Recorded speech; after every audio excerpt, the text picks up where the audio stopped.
اسلام میں سب سے پہلی مرتبہ نعرہ تکبیر اس دن گونجی تھی جس دن عمر فاروق ایمان لائے.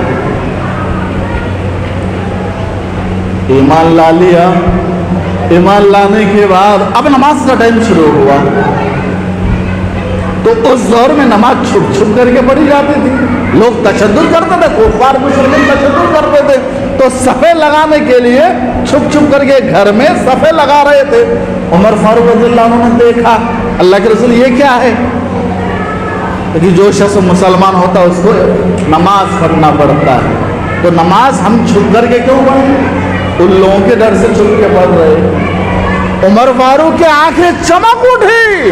عمر فاروق نے کہا کہ میں آج مسلمان ہو چکا ہوں. اسلام جب غالب ہے, ایمان جب برحق ہے, قرآن جب برحق ہے, ہم عبادت چھپ کر کے کیوں پڑھیں؟ آج